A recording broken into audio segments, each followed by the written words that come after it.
एक तरफ शरीर है, एक तरफ चेतन जीव है। शरीर के लिए हम जीवन में कितना जीते हैं और चेतन के लिए जीवन में कितना जीते हैं, ये अपने आप पर एक विहंगम दृष्टि डालें। ये विहंगम दृष्टि ही पारक दृष्टि कहते हैं। केवल पारक पारक दूसरे पर करते रहे, लेकिन स्वयं पारक अपने पर न किए तो कुछ नहीं किया। ये सच्ची पारक है। भौतिकता के साथ साथ, भौतिकता के साथ साथ आध्यात्म को भी लेता चल, आध्यात्म को भी लेता चल। जड़ विषयों से हट करके चेतन स्वरूप में रमता चल। क्या कभी विचार करके देखा, भौतिक जीवन के साथ साथ आध्यात्म जीवन भी होता। आखिर हम बीजक को रट सकते हैं, बीजक को कह सकते हैं।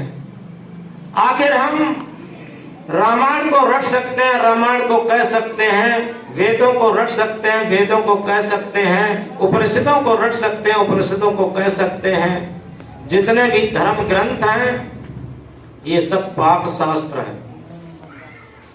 जैसे करछुली सुबह से शाम तक पाक शास्त्रों में चलती रहे, सुबह से शाम तक करछुली पकवानों में चलती रहे, लेकिन करछुली को स्वाद नहीं मिलता।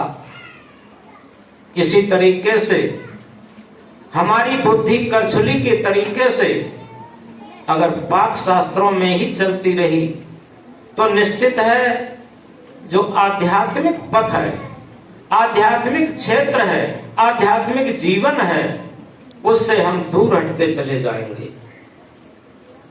तो इसलिए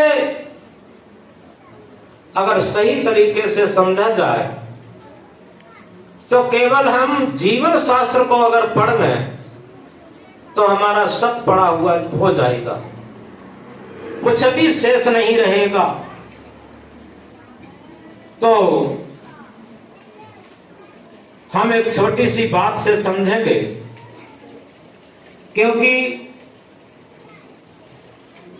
दो पहलुओं से जब जीवन बनता है तो क्या दोनों पहलुओं को हम समान रूप से लेकर के चलते हैं? जिसे कहा है कि body is the motor and soul is the driver. शरीर मोटर के समान है, आत्मा इसमें एक ड्राइवर के समान है।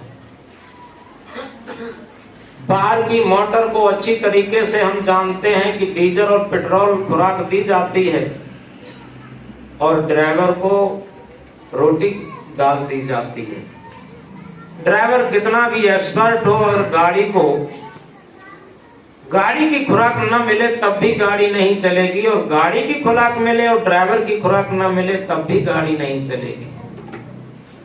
इसी तरीके से हम जीवन भर ये भौतिक जीवन को तो जीते हैं, इसकी खुराक भी जानते हैं, और आध्यात्मिक जीवन को कैसे जिया जाए और उसकी वास्तविक खुराक क्या है, यही इस आध्यात्मिक विद्यालय में आध्यात्मिक शिक्षकों द्वारा हमें कुछ प्राप्त होता है। यही जीवन जीने की वास्तविक कला होती है। इसीलिए कहा, मिलना हो तो हिलमिल लीजिए, यही दम का मेला है। मिलना हो तो हिलमिल लीजिए, यही दम का मेला है। दीपक है तो घट उजियारा, ज्ञान गुरु मन चेला है। या की समझ परे सो मानव नहीं माटी का ढेला है। मिलना हो तो हिलमिल लीजिए, यही दम का मेला है। अगर यथार्थ में हम प्रेम पूर्वक आपस में सामंजस्य पूर्वक रहना सीख लेते हैं तो ये धार्मिक जीवन, भक्ति का जीवन, आध्यात्मिक जीवन हो जाता। और अगर कोई भी सामंजस्य नहीं है, कोई भी आपस में प्रेम नहीं है, क्योंकि प्रेम को थोपा नहीं जा सकता। जिस तरीके से चेतन जीव और शरीर जब संयोग में रहते हैं तो पूरा जीवन चलता है, और जब संयोग का वियोग में उपस्थित हो जाते हैं तो जीवन नहीं चलता। इसी तरीके से ये बीजक के बाहर का पद है और सदगुरु कबीर साहब का है। मिलना हो तो हिल मिल लीजिए, यही गम का मेला है। यथार्थ में हम वास्तव में अगर अपनी आत्मीयता के तल पर व्यवहार करना सीख लेते हैं, मिलना सीख लेते हैं, तो निश्चित है हमारा भक्ति का जीवन, सेवा का जीवन, त्याग का जीवन, प्रेम का जीवन शुरू हो जाता। एक छोटी सी बात सुनते हुए आगे बढ़ेंगे। एक गांव में एक दरवाजे पर फाटक पर सुबह 4 बजे खटखट की आवाज हुई। बड़ी सरल बात है, सबकी समझ में आएगा। खटखट की आवाज शुरू हुई। सुबह 4 बजे वो घर वाले सब जाग जाते थे, अपना कुछ भजन पर बैठते थे जो उनके सदगुरु ने बताया था। घर मालकिन ने देखा आखिर इतने सवेरे जल्दी जल्दी कौन गेस्ट, कौन मेहमान आ गया। तो जैसे ही घर मालकिन ने दरवाजा खोला, गेट खोला, तो वहां पर 3 लोग उपस्थित थे। घर मालकिन ने पूछा, भाई आप लोग कौन हैं, आपका परिचय क्या है और किससे मिलना चाहते इतना जल्दी। तो उन लोगों ने कहा कि देखो भाई, जो आगे हैं वो लक्ष्मी हैं, और इसके पीछे यश महाराज हैं, और सबसे पीछे प्रेम महाराज हैं। ये 3 लोग आए हैं आप लोगों की भक्ति पर खुश होकर और आप लोगों के प्रेम और व्यवहार पर खुश होकर। लेकिन शर्त यह है कि आप तीनों लोगों में से किसे लेना चाहोगी। बात एक ही है, आए 3 लोग हैं लेकिन आपके घर में रहेंगे एक ही लोग। अब बताओ किसे लेना चाहोगी, ले लो। अब यहाँ पर घर मालकिन का क्या उत्तर था, थोड़ा गौर से समझना कि आप लोग थोड़ी देर रुके रहिए, आपसे निवेदन है, हम अपने घर वालों की सलाह के बिना कोई कदम आगे नहीं रखती, क्योंकि जब हम घर वालों से सलाह मशवरा कर लेते हैं तो हम लोगों में प्रेम और सामंजस्य रहता। इसलिए सबसे पहले हम घर वालों से पूछ लें। तो घर मालकिन जाती हैं, सबसे पहले अपने पति महाराज से पूछी और अपने लड़के बहू से पूछी। सबको उपस्थित करके कहा कि देखो भाई, अपने गेट पर सुबह सुबह 3 मेहमान खड़े हैं। आगे लक्ष्मी जी हैं, उसके पीछे यश महाराज हैं, उसके पीछे प्रेम महाराज हैं। अब बताओ किसे लोगे। तो उनका घर मालिक था बहुत होशियार, भक्ति में भी होशियार थे और वो बुद्धि में, माइंड में भी होशियार थे। उन्होंने कहा देखो लक्ष्मी, लक्ष्मी कहते हैं धन को, लक्ष्मी को तो रहने दो, लक्ष्मी तो बहुत लोगों के पास थी। रामायण में कहा है, सुत दारायर लक्ष्मी पापी केहू घर होए। सुत दारायर लक्ष्मी पापी केहू घर होए, और संत समागम हरि कथा ये बिरले घर होए। रावण के पास भी तो बहुत लक्ष्मी थी, कंस के पास भी तो बहुत लक्ष्मी थी, दुर्योधन के पास में भी तो बहुत लक्ष्मी थी, औरंगजेब, महमूद गौरी, महमूद गजनवी के पास तो बहुत लक्ष्मी थी। इतिहास भरा पड़ा है राजा महाराजाओं से, बहुत लक्ष्मी थी। इसलिए लक्ष्मी को तो रहने दो, और ऐसा करो यश को भी रहने दो। यश कहते हैं मान सम्मान को। हमने देखा है कि कोई विद्यार्थी बहुत इंटेलिजेंट रहता है पढ़ने में, पहले शुरू में, और उसकी बहुत जब तारीफ होने लगती तो वो विद्यार्थी नील होने लगता धीरे धीरे, क्योंकि उसके अंदर ईगो जाग जाता, अहंकार जाग जाता। मान सम्मान से अहंकार बहुत अधिक जगता। हमें लगता है कि जितना अधिक मान सम्मान हो रहा है इतने ही हम अधिक ऊंचे हो गए, ऐसा कुछ नहीं। अगर सही पूछा जाए तो ये अतिरिक्त मान सम्मान हमारे लिए दुनिया में सबसे ज्यादा घातक है। चाहे हम भौतिक क्षेत्र में हैं, चाहे हम आध्यात्म क्षेत्र में हैं। तो उस व्यक्ति ने कहा, उस भक्त ने कहा, उस घर मालिक ने कहा कि ऐसा करो, यश को भी रहने दो। अगर हमारी योग्यता नहीं है और उतना यश मान सम्मान होता है तो हमारे पतन का कारण बनता है, इसलिए उसे भी रहने दो।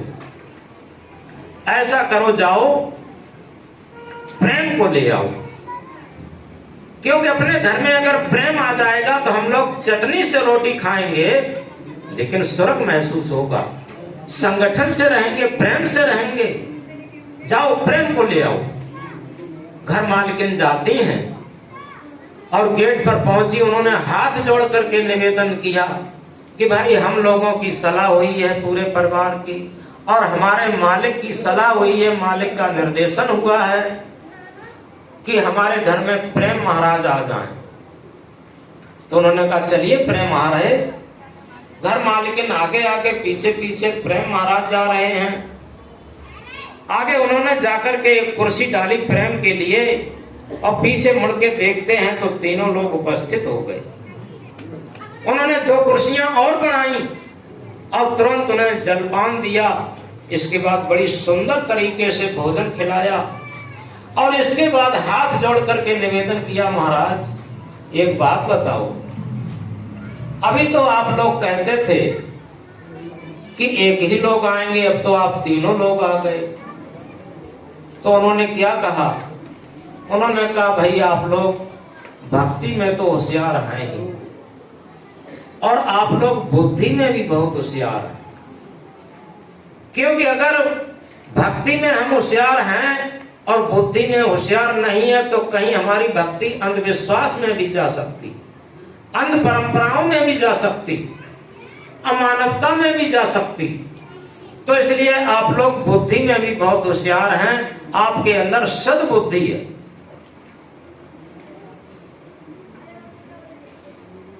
बोलो सतगुरु कबीर साहब की।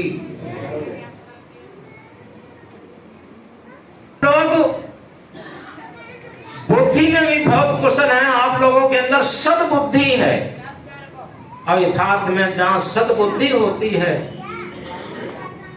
तो उन्होंने कहा जहां प्रेम रहेगा, क्या कहते हैं कि आपने ऐसी चीज मांग ली, जहां प्रेम रहेगा वहां आप लोगों में संगठन रहेगा, और जहां संगठन रहेगा और वहीं धन रहेगा। जहां प्रेम रहेगा वहीं धन रहेगा, और जहां प्रेम और लक्ष्मी दोनों रहेंगे वहां यश महाराज तो अपने आप रहेंगे, उसे रहना पड़ेगा, तीनों लोगों को रहना पड़ेगा। इसलिए आप लोग बुद्धि में भी होशियार हैं। तो इस तरीके से हम एक लाइन में कह रहे थे, मिलना हो तो हिल मिल लीजिए, यही दम का मेला है। कोई पता नहीं, अभी कोरोना काल आया था, आप देखते हैं बड़े बड़े डॉक्टर, बड़े बड़े वकील, बड़े बड़े जज, बड़े बड़े एक्टर कैसे चले गए, अचानक ही उठ करके चले गए। जिंदगी हर श्वास का कटता हुआ एक सफर समझो, जिंदगी हर श्वास का कटता हुआ एक सफर समझो, और श्वास को बुझता हुआ एक दिया समझो। न मौजों में बहको न ऐसों में गुजरो, ऐ दोस्त शरीर तो काल का किराए पर दिया कफन समझो। कितनी देर के लिए ये है, हम इसमें कितना गर्व गुमान घमंड करते हैं। इसलिए मिलना हो तो हिल मिल लीजिए, यही दम का मेला है। कुछ क्षणों का ये संसार का मेला झमेला है। हम जागृत हों, इसमें हम कुछ अपना ऐसा भी कर्तव्य बना लें। एक आदमी था, उसका मुकदमा सुप्रीम कोर्ट में पहुंचा, जिसे हिंदी में उच्चतम न्यायालय कहते हैं, जो अपना दिल्ली में। वहां पर वकील काम नहीं करते, वहां पर बैरिस्टर काम करते। तो बैरिस्टर ने उस व्यक्ति से कहा, भैया तुम्हारा अंतिम न्यायालय में मुकदमा आ गया है, और तुम ऐसे अपने गवाही सफाई देने वाले को लाना जो तुम्हारा वफादार मित्र हो और एक अक्षर भी काट न सके, तब तो तुम्हारी सफलता मिल जाएगी, अन्यथा तुम फंस जाओगे इस अंतिम न्यायालय में। उस व्यक्ति ने कहा, ठीक है सरकार, वो जाता है घर पे, सबसे पहले अपने परम प्यारे मित्र के पास। परम प्यारे मित्र के पास जब पहुंचा तो उसने कहा कि मित्र जी, आपके ऊपर हमने जीवन कुर्बान किया है और आशा नहीं पूर्ण भरोसा भी है कि आप हमारे इस अंतिम न्यायालय में जज के सामने गवाही सफाई दे करके हमको इस केस से छुड़ाएंगे। पहला और परम प्यारा मित्र जिसके ऊपर हम अपना पूरा जीवन कुर्बान कर देते हैं, वो मित्र क्या कहता है, मित्र जी बुरा न मानिएगा, इसमें हम एक कदम भी आपके साथ नहीं चल सकते, किसी दूसरे को तलाश लीजिए। अब उसे बड़ी कठिनाई हुई, जिसने अपना जीवन स्वाहा किया हो, समर्पित किया हो, पूरा समर्पण दे दिया हो जिसके लिए, और वो मना कर दे मैन काम आने पर। बड़ा दुख हुआ उसके दिल के अंदर। दूसरे मित्र के पास जाता है, उस मित्र से कहता है कि मित्र जी, हमारा मुकदमा अंतिम न्यायालय में पहुंचा और आप गवाही सफाई दे करके हमें इस केस से छुड़ाएं। तो दूसरा मित्र कहता है कि मित्र जी, हम कोर्ट तक तो चल सकते हैं, कोर्ट के अंदर किसी कीमत पर नहीं जाएंगे। अब उसे झुंझलाहट आ जाती है। वो कहता है कि मैंने जीवन में तुम लोगों को इतना किया, तुम्हारे करने में सारे संस्कार भी बिगाड़ लिए, तुमको इतना माना अपना, और तुम कहते हो कोर्ट तक तो चल सकते हैं और जज के सामने नहीं जाओगे। अरे प्राइम मिनिस्टर पर केस है तो प्राइम मिनिस्टर खड़ा रहेगा, जज कुर्सी पर बैठेगा, और तुम कहते हो कि हम कोर्ट के अंदर नहीं जाएंगे, तो क्या जज साहब तुम्हारे बयान लेने कोर्ट से बाहर आएंगे? यानी तुम भी बेकार रहे। अब उसे बड़ा पश्चाताप होता है, जिन लोगों के ऊपर हमने जीवन कुर्बान किया था वो हमारा मैन काम आने पर मना कर दिए। अब एक तीसरा मित्र था जिससे जीवन में मित्रता न के बराबर की गई थी। जब वो कहते हैं मरता क्या न करता, अब वो उसके पास पहुंचता है, तीसरे मित्र के पास।